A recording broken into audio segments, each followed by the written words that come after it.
Dear students, a very warm welcome to all of you in my today's lecture of strategic management. जैसा कि previous lecture में हमने topic start किया था about the grand strategies और directional strategies और we can say that the different types of corporate strategies. और इसके रेफरेंस में मैंने यहाँ पर एक चार्ट भी आपसे डिस्कस किया था। इसके रेफरेंस में स्ट्रेटेजिक ऑल्टरनेटिव्स यानी कि कॉर्पोरेट स्ट्रेटजी को हम 4 पार्ट में डिवाइड कर सकते हैं: stability, expansion, retrenchment and combination. इसके बाद एक्सपेंशन को भी हमने 2 पार्ट में डिवाइड किया था, इंटेंसिफिकेशन और डाइवर्सिफिकेशन। इंटेंसिफिकेशन को भी हमने 3 पार्ट में डिवाइड किया था, मार्केट पेनिट्रेशन, मार्केट डेवलपमेंट और प्रोडक्ट डेवलपमेंट। और डाइवर्सिफिकेशन को हमने 3 पार्ट में डिवाइड किया था, वर्टिकल 4 पार्ट्स में, horizontally integrated, vertically integrated, concentric diversification और कॉन्ग्लोमेरेट डाइवर्सिफिकेशन। और इसके साथ साथ वर्टिकली इंटीग्रेटेड को भी हमने फिर 2 पार्ट में डिवाइड किया था, फॉरवर्ड इंटीग्रेशन और बैकवर्ड वर्टिकल इंटीग्रेशन। ठीक है, तो इस पर्टिकुलर चार्ट में से प्रीवियस लेक्चर में मैंने आपसे स्टेबिलिटी स्ट्रेटजी और एक्सपेंशन स्ट्रेटजी को डिस्कस किया था। आज के लेक्चर में हम डिस्कस करेंगे about the rest of the types of corporate strategy और ग्रांड स्ट्रेटजीज, यानी कि रिट्रेंचमेंट स्ट्रेटजी और कॉम्बिनेशन स्ट्रेटजी को हम कवर अप करेंगे आज के लेक्चर में।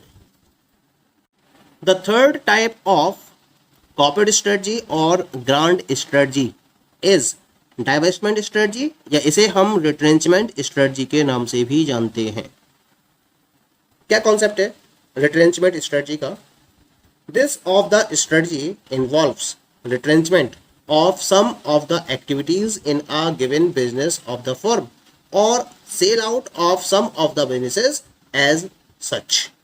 यानी कि इस टाइप की स्ट्रेटजी में जो पर्टिकुलर फर्म है वो अपने बिजनेस की कुछ पर्टिकुलर एक्टिविटीज को रिट्रेंच कर देती है, यानी कि उसको वो सेल कर देती है।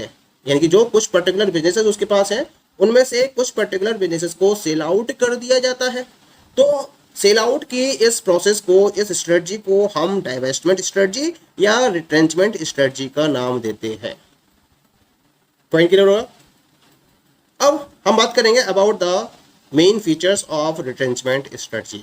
The very first main feature of retrenchment strategy is under it the firm drop some of its businesses as such through sell out और liquidation.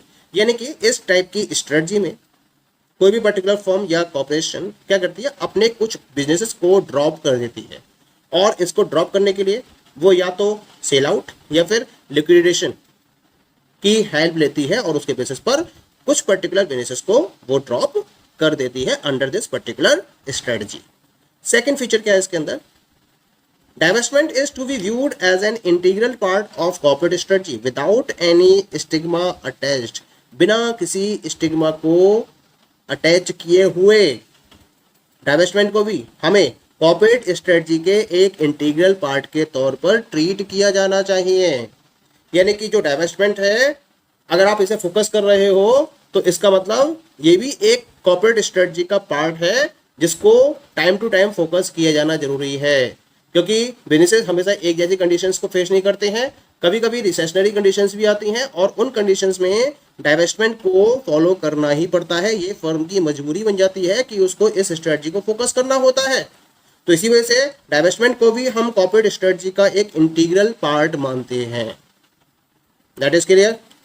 Third feature is like expansion strategy, divestment strategy too involves a redefinition of the business of the corporation. जैसे हमने discuss किया था expansion strategy में, जब आप expansion strategy के basis पर बिजनेस को एक्सपेंड करते हो तो उसके लिए आपको कॉर्पोरेशन के बिजनेस को रीडिफाइन करना होता है। इसी तरीके से जब हम डाइवेस्टमेंट स्ट्रेटजी को फोकस करते हैं उस समय भी आपको कॉर्पोरेशन के बिजनेस को प्रॉपरली रीडिफाइन करना होगा। Fourth feature is compulsion for divestment can be many and varied. बहुत सारे रीजंस होते हैं जिसकी वजह से डाइवेस्टमेंट को एज अ कंपल्सेशन फॉलो करना पड़ता है, यानी कि बिजनेसेस को सेल आउट करना ही होता है। कोई भी फर्म ये नहीं चाहती है कि वो अपने बिजनेस को सेल करे। हर फर्म चाहती है कि उसका बिजनेस लगातार एक्सपेंड करता रहे और उसको प्रॉफिट ज़्यादा से ज़्यादा हो। लेकिन कभी कभी कुछ पर्टिकुलर ऐसी कंडीशंस क्रिएट हो जाती हैं जिसकी वजह से फर्म को डाइवेस्टमेंट स्ट्रेटजी को फोकस करना पड़ता है। ये उसकी मजबूरी बन जाती है वो बिल्कुल कंपल्सन बन जाता है उसके लिए कि उसको कुछ पर्टिकुलर बिजनेसेस को सेल आउट करना ही पड़ता है। क्या क्या रीजन है इसके पीछे? ऑब्सोल्यूशन ऑफ प्रोडक्ट और प्रोसेस। सबसे बड़ा रीजन क्या होता है कि जो प्रोडक्ट है या जो प्रोसेस ऑर्गेनाइजेशन के द्वारा यूज किया रही है वो आउट ऑफ डेट हो जाती है, आउट ऑफ फैशन हो जाती है, और उसी वजह से उसे डाइवर्समेंट स्ट्रेटजी को फोकस करना पड़ता है।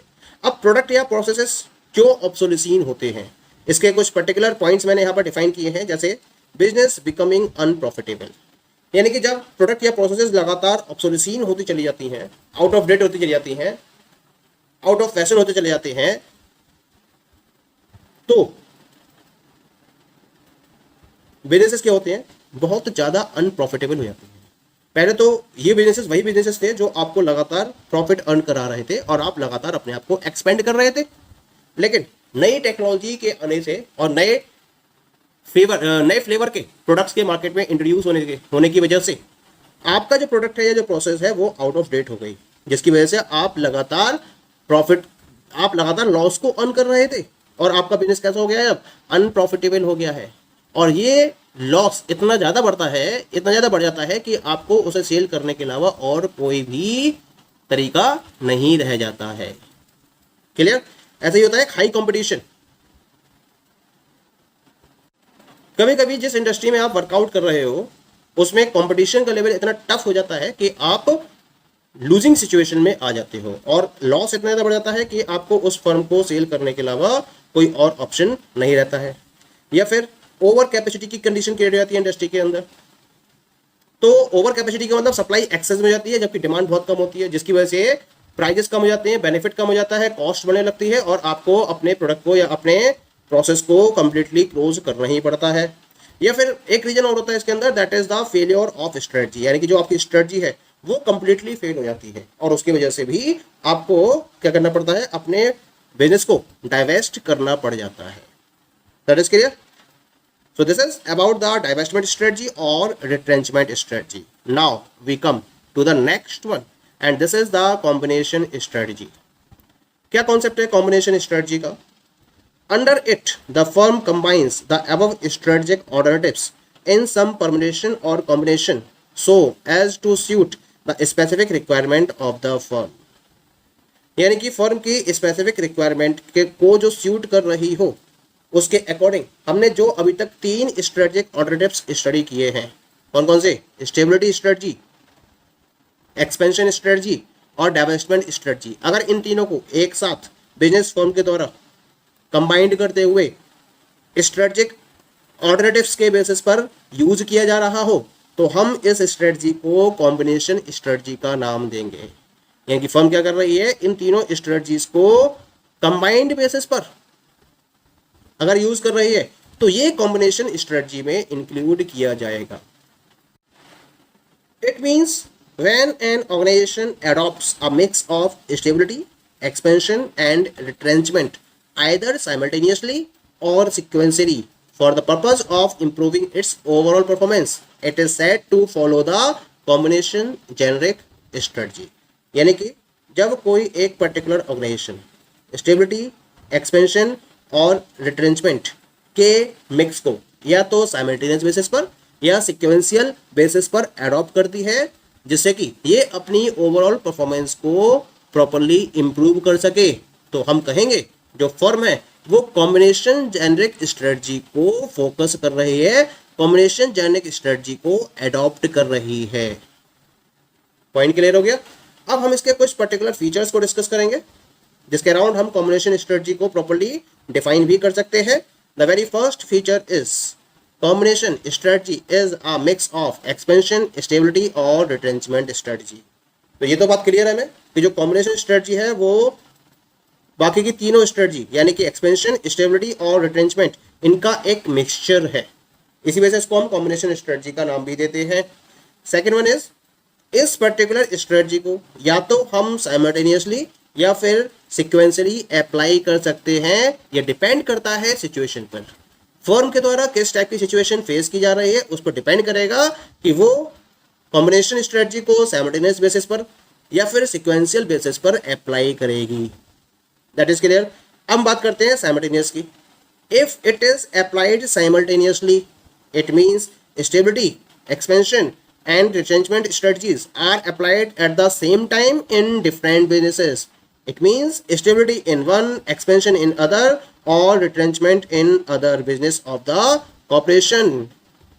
तो साइमल्टेनियस का मतलब क्या होगा? अगर साइमल्टेनियस वे पर हम कॉम्बिनेशन स्ट्रेटजी को अडॉप्ट कर रहे हैं, अप्लाई कर रहे हैं, इसका मतलब स्टेबिलिटी, एक्सपेंशन और रिट्रेंचमेंट, इन तीनों ही स्ट्रेटजीज को एक ही टाइम पर डिफरेंट डिफरेंट बिजनेसेस में एक साथ अप्लाई किया जा रहा है।